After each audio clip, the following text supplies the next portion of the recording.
There's someone over there. Oh well, Yeah. too late. Mm-hmm.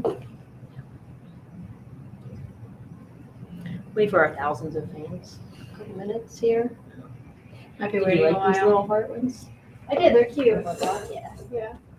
They're hard. I should have packaged them before They're now. So pretty. Yeah. I mean, I don't want they're to pretty like. thick. Yeah. I don't want to mess with it. Yeah. Have a little crack out. It's hard when they're so flat, but yeah, it's all good. Okay. All right. Sounds good. Hi everybody. It's Cindy And Christine. from Candles and Supplies, and today we're here to talk about how not to fail at bath bombs.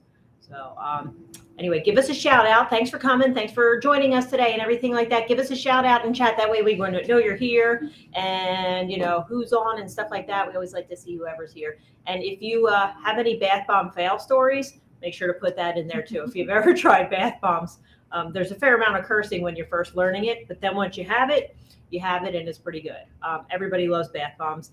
And even if, you know, worst comes to worst and they, you know, in your first few batches, if it doesn't turn out, you have what's called fairy dust and you just add that to your tub and that's really, really nice too. So, but anyway, over the years of cursing at bath bombs and trying to make them and this and that and trying to have classes and everything. And there's so many different things you read, like only make bath bombs when it's like 40% humidity or less. Well, on the East Coast here, that's pretty much impossible. So we have like 3 days a year when it's 40 or less. And usually on our class days, it's either snowing or raining or something like that. So yeah, that's impossible. So I was like, you know, trying to think, we have to make this like, you know, people make bath bombs all the time. People don't stop their bath bomb productions because it's of the humidity or something like that. Well, what are they doing? So I learned a bunch of things from the best in the industry, my friends out there and stuff like that, and came up with some absolute positively tips that work and stuff like that we want to share with you guys because bath bombs shouldn't be painful and they shouldn't make you curse or anything like that, and they're fun. So, and you can always send us your bath bombs to try, and you know, we will be bath bomb testers for you and see how they are and everything. So probably some of the biggest, what do we hear as problems for people like with bath bombs and stuff? They're not coming together. They don't come together. They fall apart. Or like after you take them out of the mold, they break. They're too wet. I've had people that actually, you know, that didn't work out. It turned into a foaming mess right away and stuff like that. When they start foaming and everything, they activate right away. Or, you know, it eats away and it looks like the moon instead of a nice solid round bath bomb. There's that. The mica and the coloring and stuff like that too. So that gets it. Tubs and stuff. Yeah. Mm-hmm.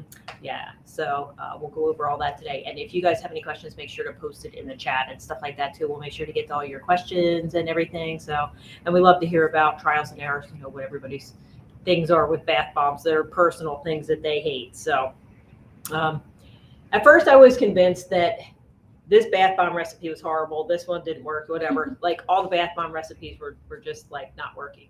Couldn't possibly be user error.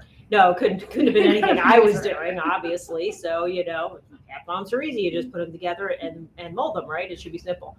So it's actually not, most bath bomb recipes work. So most of them. There's always some people out there that try to throw you a loop. But most bath bomb recipes work. It's more what I found is the process. And there's different tips and tricks and everything. And, you know, I always try to take shortcuts or substitute things. What happens if you do this or that? So that leads to a lot of failures on my part. But then once you finally get it, you're like, okay, this is it. So most bath bomb recipes have a few basic things in there. There's always baking soda, very soothing to your skin. There's always citric acid. So citric acid creates the bubble in there and stuff like that in your tub and everything, gives it the fizz and stuff. I guess it gives it the bomb part of the bath bomb part.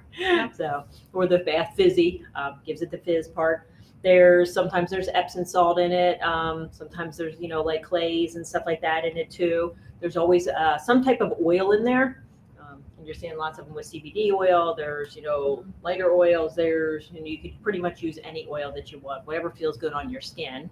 I like to use something that's not too heavy, like that doesn't stick to your tub. Yeah, so greasy tubs when you're trying to get out. Yeah, greasy tubs when you try to get out are not good. So, and if you clean your own tub, you find like teenagers and stuff, they don't care what's in there. As colorful and greasy as possible, they're fine with because they don't actually clean the tub. So, but when you're cleaning your tub, greasy's not good too. And then there's some type of fragrance or essential oil in there too. So those basic ingredients, there's lots of different recipes and stuff like that. But yeah, those are the basics in there.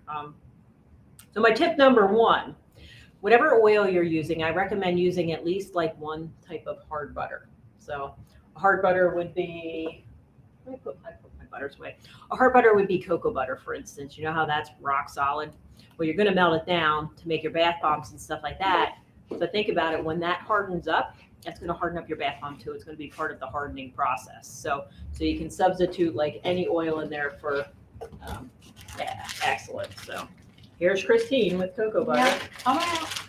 Yeah. Anything at room temperature is solid, essentially. Right. Yep. And you Yeah, get so we solid just room sell the temperature. little wafer ones because it makes it super easy Mhm. for measuring. But they're hard. things. Snap one. So by using cocoa butter instead of maybe like grapeseed oil, I that's mean, going they to help snap, harden but your they're not bath like- bomb. It's not super easy. Yeah. Shea butter, I brought that one over too. Yep. Shea butter's a good one Yeah, too. Shea butter's So another good one. first go by what feels nice on your skin, and then Yeah. you know. This one. But just by substituting some of your light oils with some hard butter, it's still liquid. You'll melt it down and use it. It's still liquid when you're making your bath bombs, but it helps to harden up and everything in there too. So that's helpful.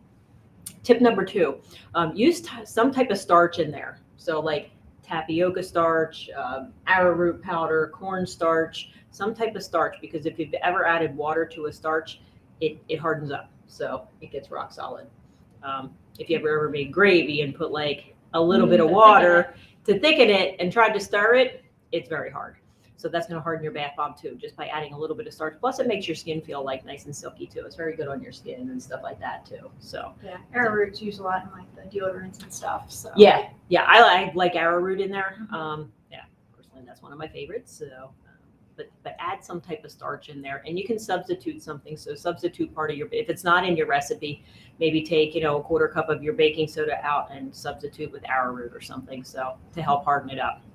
I also like to use Kaolin Clay. So by adding clay, just a little bit of clay in there, you know what happens, like clay hardens up and stuff like that. If you get a little water in your Kaolin Clay, you have, concrete. So again, that's going to help harden it up too. And these are things that'll help harden it up, initially, like when it's dry and stuff like that. So these bath bombs I made a couple days ago. I know I have not wrapped them yet, and I need to, but they're pretty hard. They're all solid and pretty hard. So I made them a cute heart shape. That was our blog post of the week that I didn't send an email out on, but I did attach it to the email on the live stream reminder. It's on the bottom of our home page on our website too. So Okay, you can yeah. click on it. Yeah, they're fun you can make them in any shape and stuff like that. So but that's a recipe that I like. Yeah, so yeah, we have the recipe on there Mhm. and everything, and pictures, step-by-step instructions, and some pictures with how you're going through it and everything too. So. Yep. So tip. And then, okay, now we'll get into like the process tips. So the process is really what kind of changed my whole entire life and stuff like that. So number one, must have, use a stand mixer with the whisk attachment. So at first when I was making bath bombs, I was like, oh, I'll just whisk it with a hand whisk and stuff like that. So not the same. I don't know how, So she has, whatever. like, the metal whisk on there. The magic of the world. Always use a stand mixer. It makes it so much. I mean, it completely, defines the whole process. So I didn't put it on correctly. fall off while we're on here. Yeah. But by using a stand mixer, so I usually put you can put all your dry ingredients in at one time and get mixing them.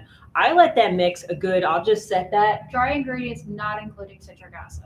Not including citric acid, yeah. So if you follow our recipe and stuff like that, you'll see all the dry. Don't add the citric yet. So that's my last and final best tip for this whole presentation. So put your baking soda in, your clay, your starch, Epsom salt if you want it, and just let it mix in the stand mixer with the whisk attachment. Just let it mix for like 5 minutes, right? Let it go. Set your timer, whatever you have to do. Set your timer. Come back in 5 minutes.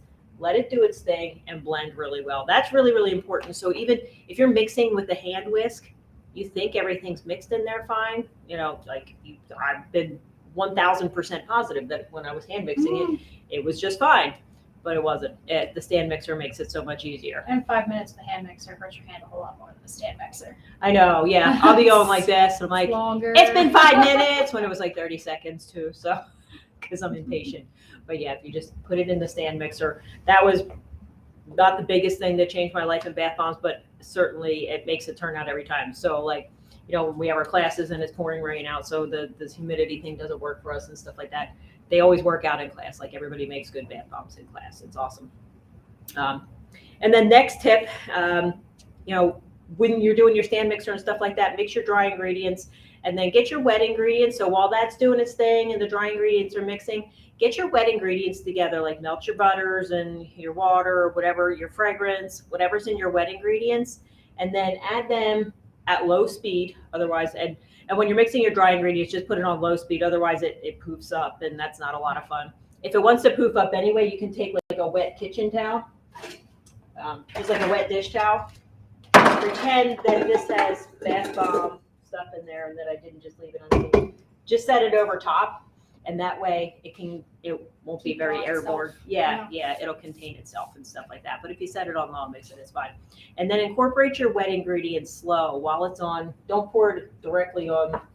I find when you pour directly on this, the whisk thing, the wet ingredients tend to stick to that and the dry ingredients are at the bottom. So try to pour like around the whisk, just incorporate them slow, pour it in nice and slow and stuff like that to where it gives it time and to mix up and everything. So, and then you'll see it's going to get clumpy. If you want to add any color at that point, it's a good time to add color. You can add a little bit of a time while it's mixing, to get it to consistency where it wants to be and everything like that. So just add your color a little bit of a time until it gets to be what you see is what you get with this. Even when it dries, it may be a little bit lighter, but it's going to be pretty similar to the color that you get, when it's mixing. And then after that's done, while that's mixing and stuff like that and everything, super, super important thing to do is micronize your citric acid. So citric acid by itself gets clumpy, right?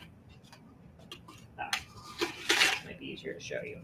So I just took a scoop of citric acid out, and you can see the clumps in there and stuff like that. If you just add that in with the whisk and stuff like and in your dry ingredients, it's not going to get it to where you want it to be. It's also like very granular, like sugar. So I learned this tip at a trade show. Just take whatever amount you'll need for your citric acid. You're going to do this for me because I'm talking and I need my hands to talk. And so take a cup of citric acid. So our recipes usually just have a cup of citric acid. Take a cup of citric acid, put it in a blender. It's one of those handy little blenders. Yeah, NutriBullet blenders. Doesn't have to be a NutriBullet. It can be any type. Are we put it on? Oh yeah, we're gonna do Okay. it. Yeah. And just blend it up. So see how it's getting powdery? Creates a vortex in there. It's getting powdery. You don't need to blend it too long. You just want to take it from the granular type that it is, like sugar, into like more of a powder, more like powdered sugar. It's still going to be a little bit granular because it's citric acid, but it makes it very powdery. So what the powder does is kind of disperse itself better in your ingredients. So while you're mixing your dry ingredients and your wet ingredients, micronize your citric acid, and then turn this. There you go. See how that's nice and powdery and everything? Yeah, you see all the Yeah, airborne you can see little it's, things. It's poofing. You can actually taste it in the air as I'm talking. Yeah, so a lot more powdery. Definitely more like powdered sugar. Mm-hmm. I'm gonna blend it back in. Okay, that's fine. Yeah, so it's more like powdered sugar and stuff like that. So, and then when you've got that micronized, you're all ready to go and stuff like that. Your wet ingredients are in here with your dry ingredients. I usually wear gloves, not because I have to, but just working with it, it gets all over the place. So I put gloves on and stuff. What you want to do at that point is your packability test. When your wet ingredients are added to your dry ingredients, do your packability test. So turn the stand mixer off, pull the thing out, grab some of your material and swoosh it really hard in your hand and hold your hand up above the bowl. Let it go.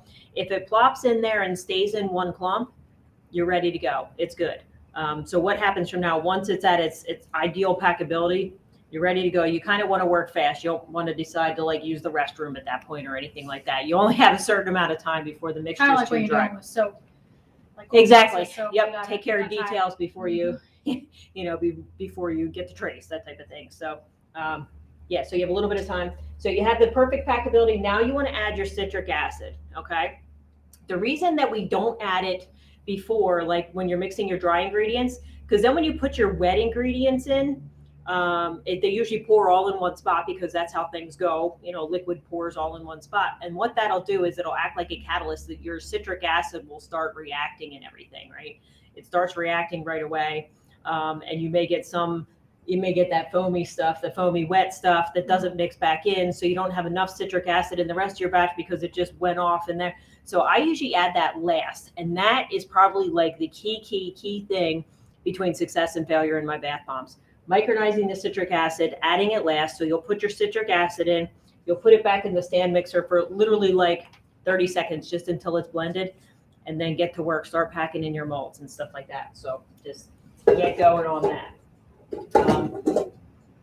But that is add your citric acid last. That I didn't even think about that. I was at a conference up in New York, and she did that. I'm like, why do you do it last? Why isn't you forgot your citric acid? She's like, oh, I didn't forget it. And then she put it in last. I'm like, why do you do that? She's like, because it makes it easy. You can take all your time mixing your dry ingredients, your wet ingredients too. You have more time to work with it. You can get the perfect packability. Your citric doesn't have to go in till last, and then you're ready to go anyway. Like, voila, that was just, an aha moment beyond belief. So, yeah.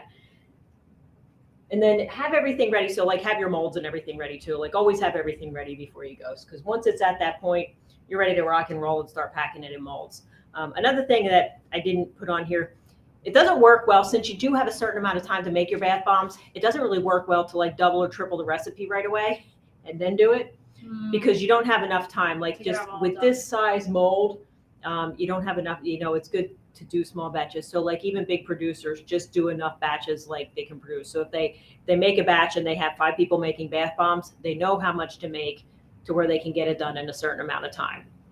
Right. And then so what happens if you don't get it done in the time period? So if you don't get it done in the time period, they never pack as well. So you can rehydrate it. Like you can have a spray bottle of like isopropyl alcohol or water or something like that, kind of rehydrate it. It dries out. It starts drying out right away, right? Because we have the arrowroot powder, the kaolin clay, everything in there that we wanted it to harden. And then if it dries out, it doesn't usually, you can't reconstitute it as easy. Sometimes you can spray it a little bit and then repack it and stuff like that. But I find that initially it's at its best packability and stuff. And if you're trying to go for the balls, the real pretty balls and stuff like that, it's best then. So work in smaller batches. You could probably pre-mix, batches of your dry ingredients and stuff like that, and then just pop them in. Yeah, just to make it easier. Then you can pop them in the mixer and stuff, so you don't have to measure each individual time. But as far as just do small batches, get it done, and then you can go on and do another small batch. So if you're doing the same fragrance and color and stuff, you don't even have to bother cleaning out your bowl too much in between. So you can just use the same one. Probably wipe it out just in case there's any extra residue and stuff like that in there. But yeah, and then they should work out. And then after you make your bath bombs, I usually let them sit.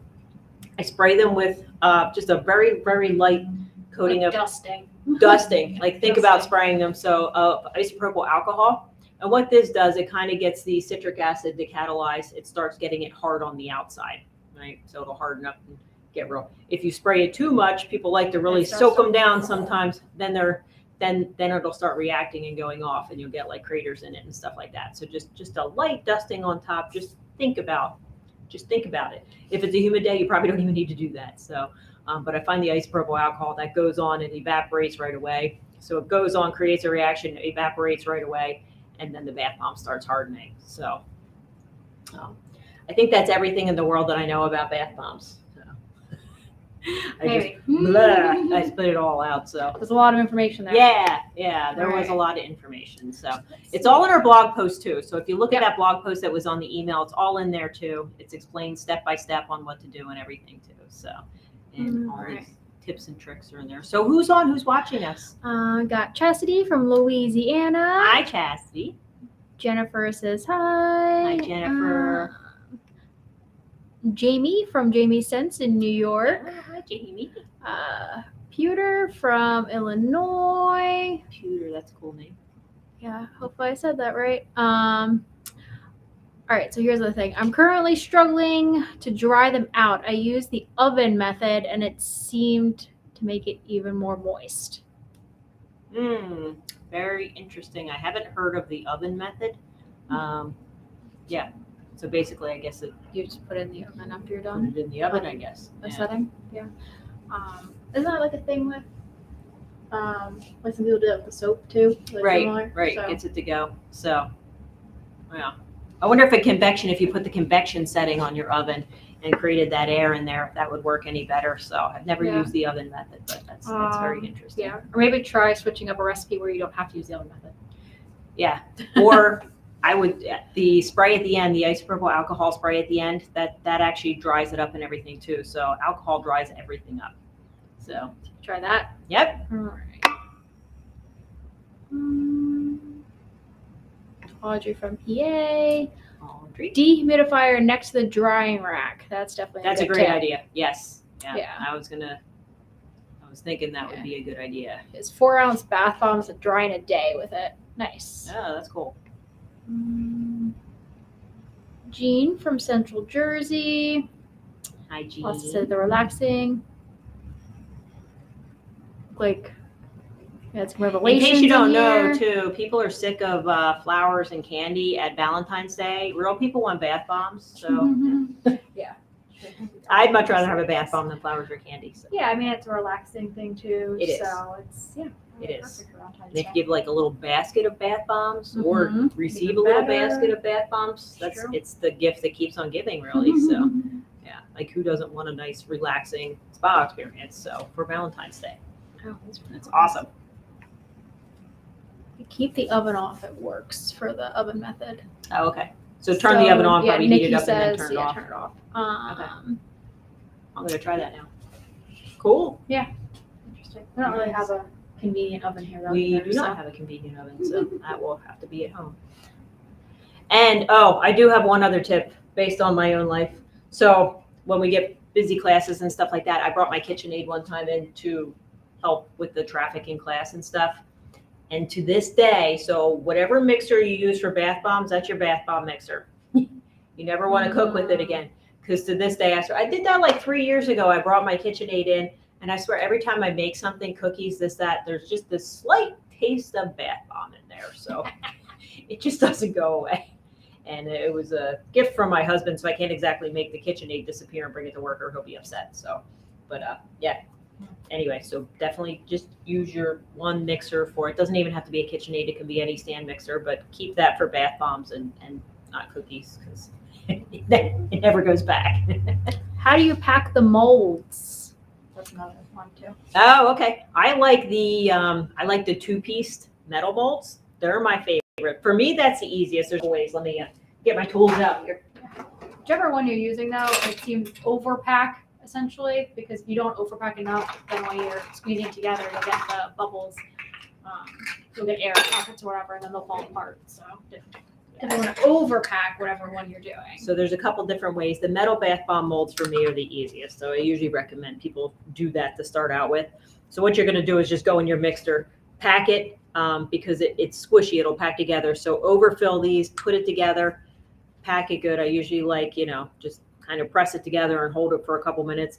And then I kind of tap with my fingernails on there just to get it to release. And you can pull one end out and then pop it out on the other one. We also have a meatballer. And Hollyport made these famous for making bath bombs and stuff like that. So this you would just go into your mixture, scoop a bunch out. There'll be extras. And then what you want to do is just kind of hold it right there. And just, again, rub on the outside, give it some love, that type of thing. That's what you always Caressing your bath bomb molds seem to help. It does. Thanks. Yeah. They know it's made with love. It absolutely is made with love. Probably like a warm thing. Yeah. Heat. Probably. Yeah. This is the fastest way. Like once you get using these, it's actually the fastest way. But starting out, the 2 metal molds are actually, easier to do. I have people using both, so it depends. It's kind of like your own personal thing. But on these, when you release this, you still kind of want to hold on. All the releasing gets done with these fingers. So this is going to open it up and release it, and then pops it out.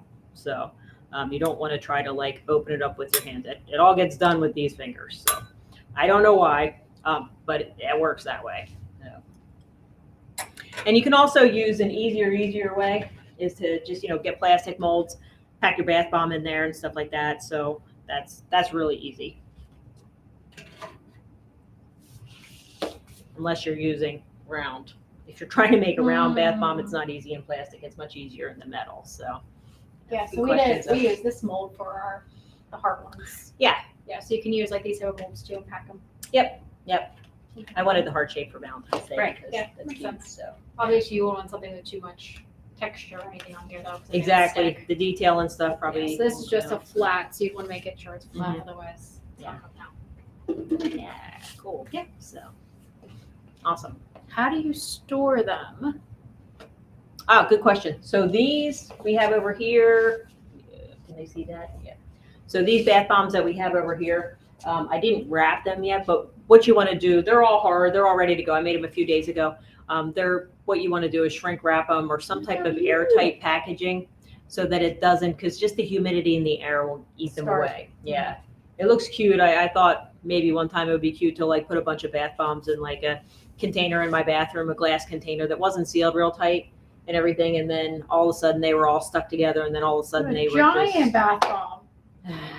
yeah, one giant bath bomb and everything too. So you just want to keep it airtight so the humidity can't get to it because over time it'll erode your bath bombs. So I do have mine in a nice container, but they're all shrink wrapped inside the container. yeah, so. yeah. So you can shrink wrap them. You can put them in, a And cellophane bag or something like that. Just something airtight. Make sure to keep them airtight. That way the humidity in the air isn't acting like a catalyst for you. So good question though. Okay, I think we got the thing. Really. All right. We'll have fun making bath bombs. And isn't bath bomb class this Friday? Yeah, we're having a bath bomb Yes. class this so Friday. if you still have questions or in the area, want to come try it out, Friday's the class day. is super fun. Yep. So I think there's only like 2 spots left too. So Yeah, it's pretty full. It is. It's gonna be a good time though. So Yeah. it's fun watching everybody curse over bath bombs. So. It's true. And there's always those people that try to be too meticulous, and then at the end, they're the ones that can't Have the form most guts, everything. Yeah, because Yeah. the dust, because they didn't move fast enough. So Yeah, it's a good time. Lesson So it's learned. fun. But I recommend trying the recipe in your email. Like that's an easy one to start out with and stuff like that. Works pretty good and stuff. So try that one first and dive off and have fun in your own bath bomb adventure. But the process, the stand mixer, adding the citric last, that's gonna like work on any recipe. And it's gonna be good for any recipe. So it just gives you more time and makes it a lot easier. So and I think next week we're jumping into St. Patrick's Day. oh my gosh, that's right. St. Patrick's Day next week. Okay, cool. Because Monday That's is awesome. Valentine's Day. So Yeah, it is. And then we're moving on. Yep. Next holiday. So So for the next one. very cool. Yep. So, All right, we'll see you guys next awesome. week. Thanks everybody. Thanks for Bye. watching. Have a great Wednesday.